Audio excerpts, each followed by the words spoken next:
Well, I have to admit, I've been watching a lot of Diesel Creek videos lately and a lot of Marty T videos lately, because both of those guys tend to do a lot of tractor repairs and heavy equipment repairs and stuff like that. And I've been able to glean some knowledge from those guys. Things like how to troubleshoot if your glow plugs are working, and just general things to look for on old equipment to try to get it operating better than it was. And this guy, I think the glow plugs are not working. I think that's why it's starting so hard when I try to start it. So I decided I'm going to do a little bit of investigatory work tonight. I'm going to pull the glow plugs out and try to test them on a battery, see if they light up. And if they do, then there's something else wrong, either the switch or the circuit that goes to them. Maybe a fuse is bad. So that's what I'm going to start off doing tonight, and let's see how much I can get done. I also did buy oil and filters for this guy. Did some cross-referencing and found some filters that were available. So this guy down here is the oil filter. This guy over here is the fuel filter.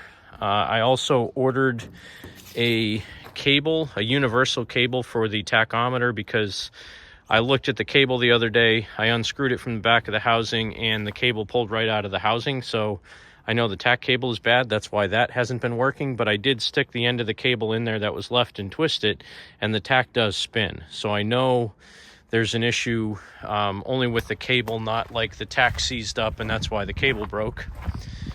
I did replace all these hoses the other day. So I picked this thing up on Sunday. I was driving it around on Monday. That was when I started making my other video, and the hoses split and were leaking. So I went to the Hope Group and bought 4 new hoses. That was about $230 for these 4 hoses. These things are freaking expensive. Let's get started with the stuff I can right now. And I didn't even show the engine in the last video, but this is it. It's a Toyota, or I forget what the other brand is. There's another one like Kamatuchi or something like that engine. So it's a Japanese 2-cylinder 1.1 liter diesel. Very, very small, simple design, not a whole lot to it. Let's walk around. I'll show you where the glow plugs are. It is an indirect injection. So what I think that means is it squirts it into the head, maybe above the valves. That's what indirect injection is. And then direct injection is below the valves, directly on top of the piston. So the fuel actually runs across the valves before it goes into the cylinder. And it's possible that it might have a head gasket leak or something. I don't know. It's pretty dirty down there, but it also could be because all of this return line is basically not really even stuck on there. The hose is kind of too big, so all that pressure could be leaking right out. But the engine in this thing is not in bad shape. I mean, it is extremely clean. It looks like it's been pressure washed a couple of times. But what I want to get at today, these are my glow plugs here and here on the engine with this bar going between the two of them. This transfers the electricity, or the DC current, between the two glow plugs. So I'm going to take off these 2 terminals, pull those glow plugs out, and I'm going to test them on a battery and see if they work. The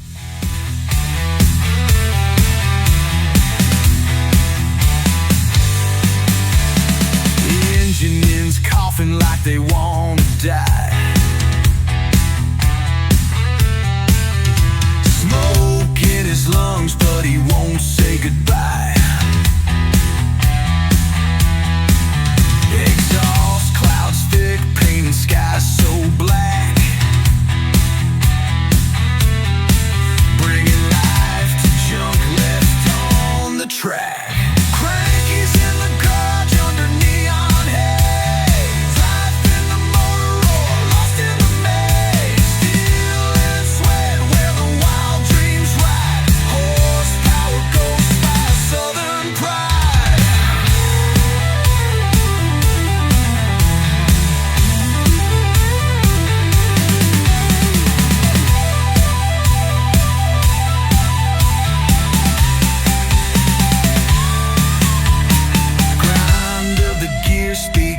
So grim, worn down machine, sing a hymn for him. Every old bell housing, every cracked steel plate, he breathes new life for the road to create.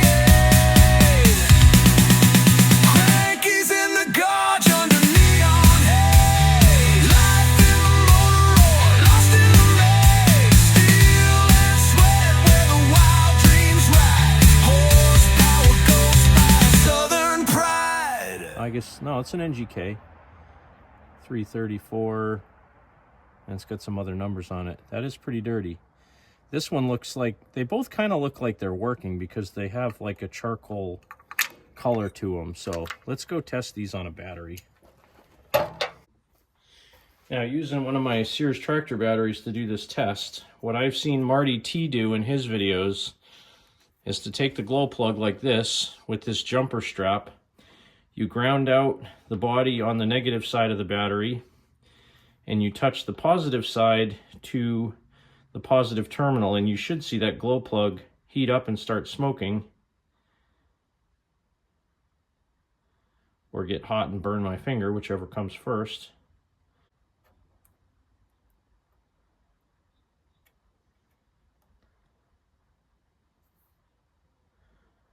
Oh yeah, that one works. It's smoking. I don't know if you can see it in the video, but okay, so that one definitely works. That's good. One good glow plug. Oh yeah, that one's definitely working. So that's a good sign.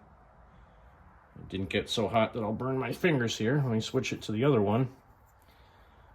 So that's good. There's one. Let's test this one. Now this one's the one that's covered in oil, so we'll see if this one works or not.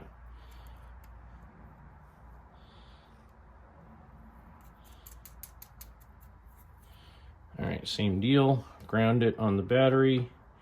Touch to the positive. Get a little spark there. Oh yeah, she's smoking. Oh yeah. All right, so glow plugs are good. That's a good sign. Moving on to the next thing.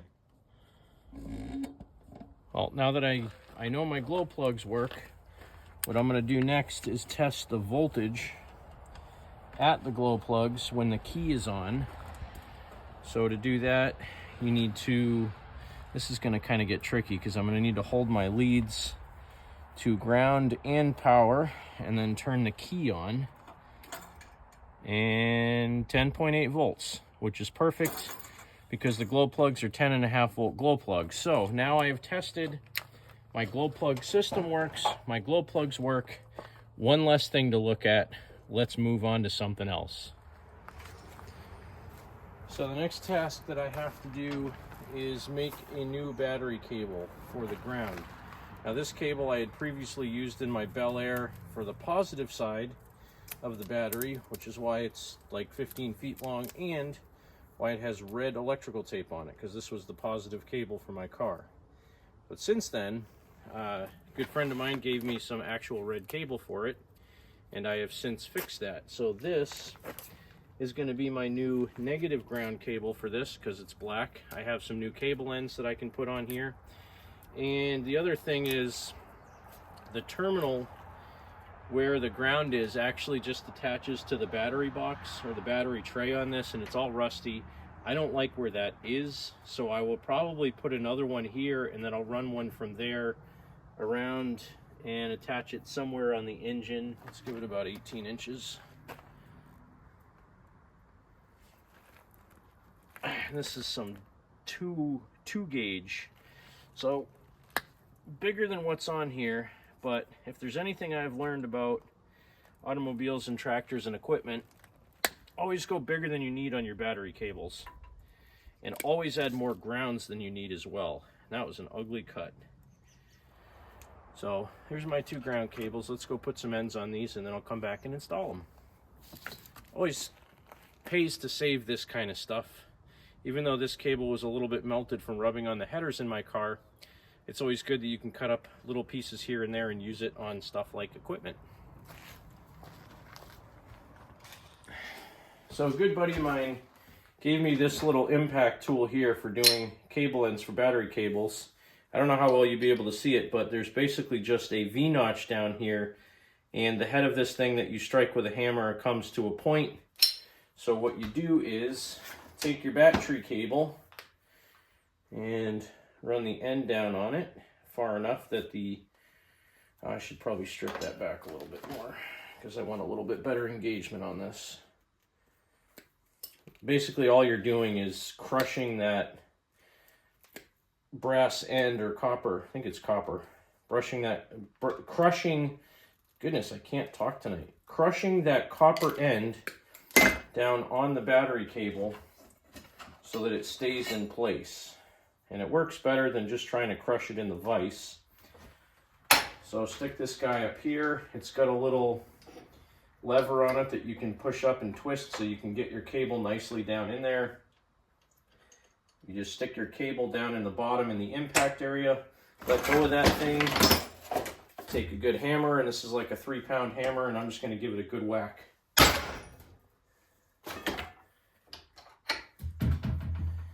And there you go. There's a good cable end. It gives it a nice squashed finish. It's not going to come out. I'm going to hit it one more time just to crimp the end of this thing. For my satisfaction, probably not needed. There you have a good crimped cable end. And then I was going to make a second cable to go to the engine block, but I had this. This is only a 6-gauge cable, but it's really a secondary ground. So I'm okay using a 6-gauge to go down to the engine block. So I'm going to go ahead and get these guys put on. Some of the challenge of working on this thing is that this is as far as the hood can go up. In order to get the battery in here at the guy's house when I bought this, I actually had to take the front support off of the loader frame. This is the bolt right now that's being used for the ground for the battery cable, and this battery cable being as floppy as it is, I know that there's probably about half of the strands in this cable are broken. So I'm going to take this bolt out, and I don't know if it's a captive nut. It feels like it's a captive nut, so I better hit it with some weasel piss. But worst case, if it breaks, I'll just drill another hole and I'll put a bolt and a nut here, and then I'll run a bolt around to the bracket that holds the alternator on, or holds this tin piece on. So let me go grab a wrench. I think I probably need a 1/2 inch to get the battery cable off, and that's probably a 1/2 or a 13. So let me go grab that.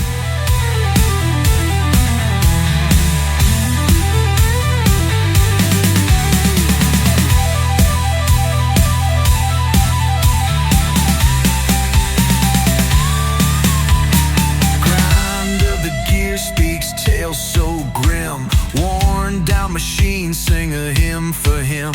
Every old bell housing, every cracked steel plate, he breathes new life for the road to create.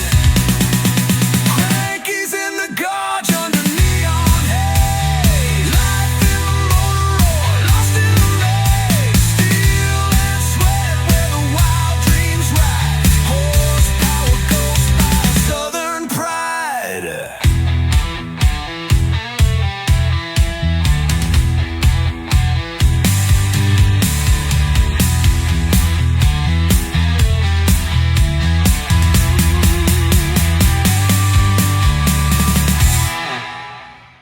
So there's this little bracket that holds this tin shield on here. Goes right here and it bolts onto the head here.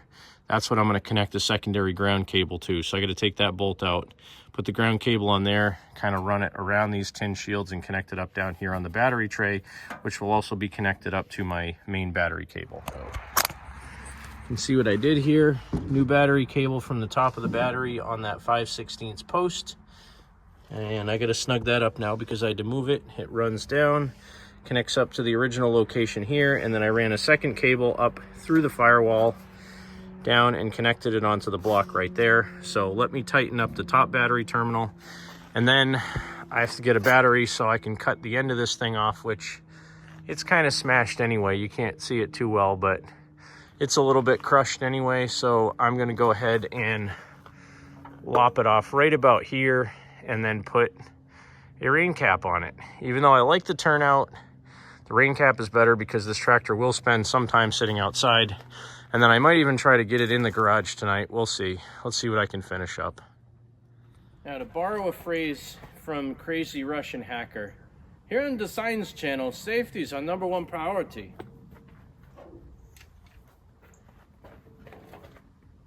Is it really, though? Let's see.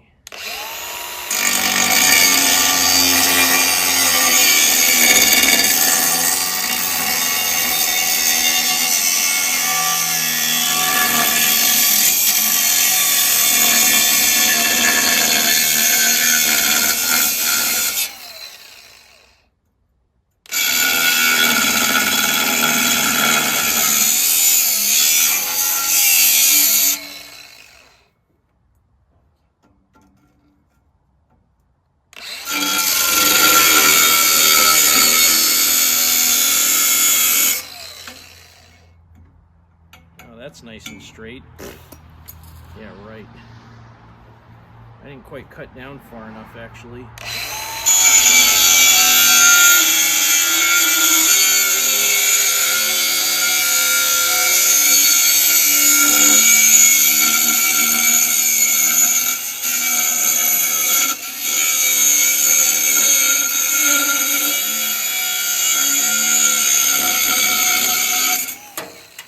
That's a little better. Still not very straight, but close enough. Good enough. Now I gotta get a wrench and tighten that guy down. This stuff is so cheaply made. Probably could have just made my own rain cap. That was better than this hunk of crap, but...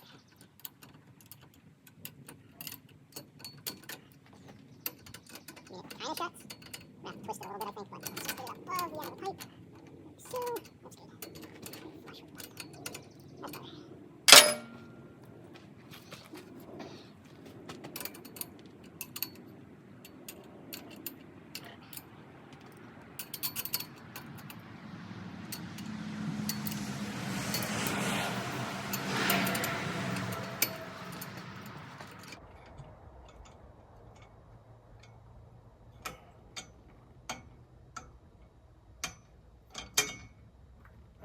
Doesn't quite close all the way. I guess it'll do what it's supposed to do, but it's not perfect. I hate it when stuff doesn't work correctly. All right, let's see if it starts any better now. Knowing that the glow plugs work, knowing that I have a good battery connection. Yeah, the glow light indicator does not work at all. Make sure the fuel is on. Give it about a 30-second warm-up because that's what the instructions say to do. It says you can run it up to a minute. Oh, you know what? That top of that pipe's still not straight. I'm gonna have to do something with that, but for now it's okay.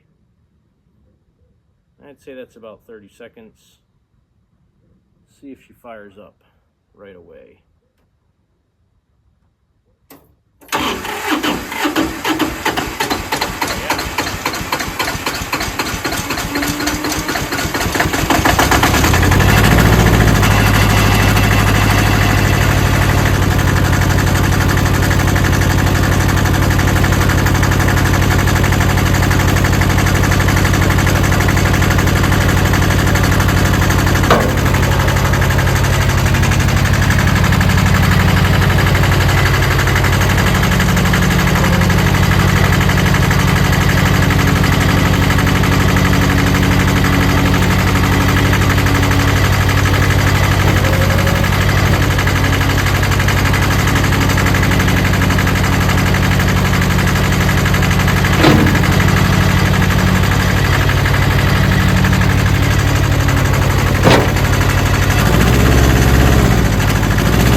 Started way better.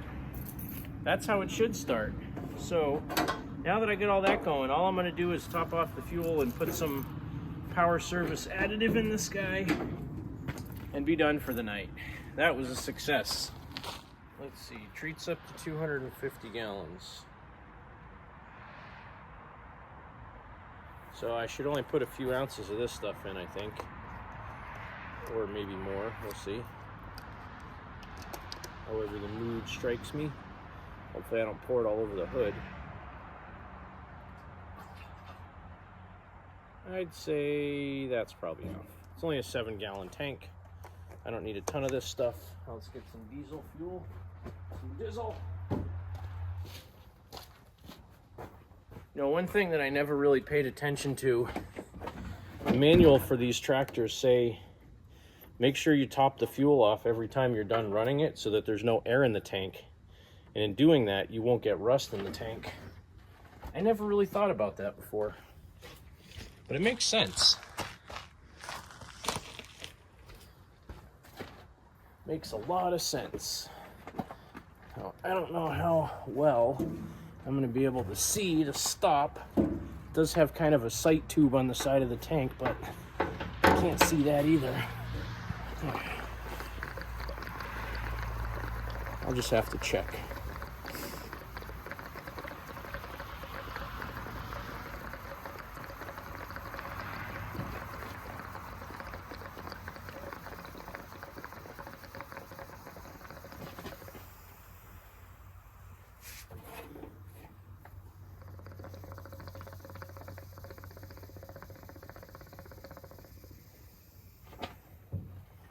See where I'm at there. I think it was about half full, but I don't want to overfill it. And I got about another gallon or so I can put in there.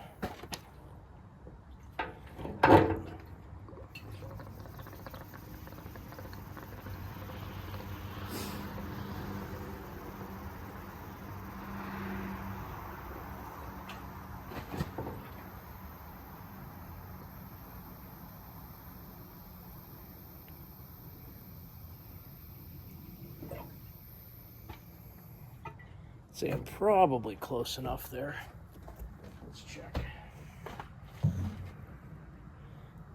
Yeah, about an inch below the top. I'd say that's good. So that's going to do it for this edition of Cranky Motorsports on this Thursday night edition. Working on my new Massey Ferguson 205-4. This is a fantastic, cool, fun, well-built tractor. I have a lot of plans for this thing. I'm probably not going to do a full restoration on it. I'm still trying to decide if I want to really repaint like the hood and the loader frame and stuff, or if I just want to spray it down with some kind of a preserver like diesel and oil or something like that, or WD-40, just to keep it the way it is. But honestly, I don't know. Eventually I might take all the sheet metal off of it and paint it. I mean, it's really just the fenders, the hood, the dash, and the loader frame. And the loader frame isn't that much of a big deal to me, but I would like to keep this thing pretty nice. So I'll probably pressure wash it at some point and then hit it with something. I'm not sure what yet as a protectant, but I'll put something on it. So thanks again for joining me. Have a great evening. God bless America. Keep tractoring.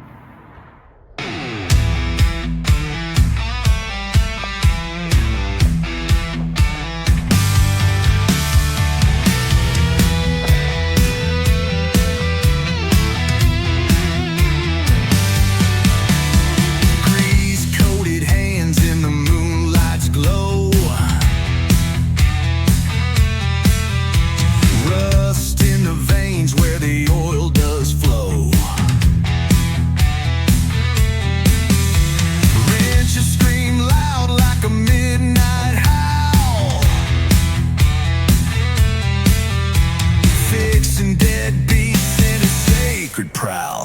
Crankies in the gorge under neon haze. Life in the motor roar, lost in the maze. Steel and sweat where the wild dreams ride. Horsepower goes by southern pride.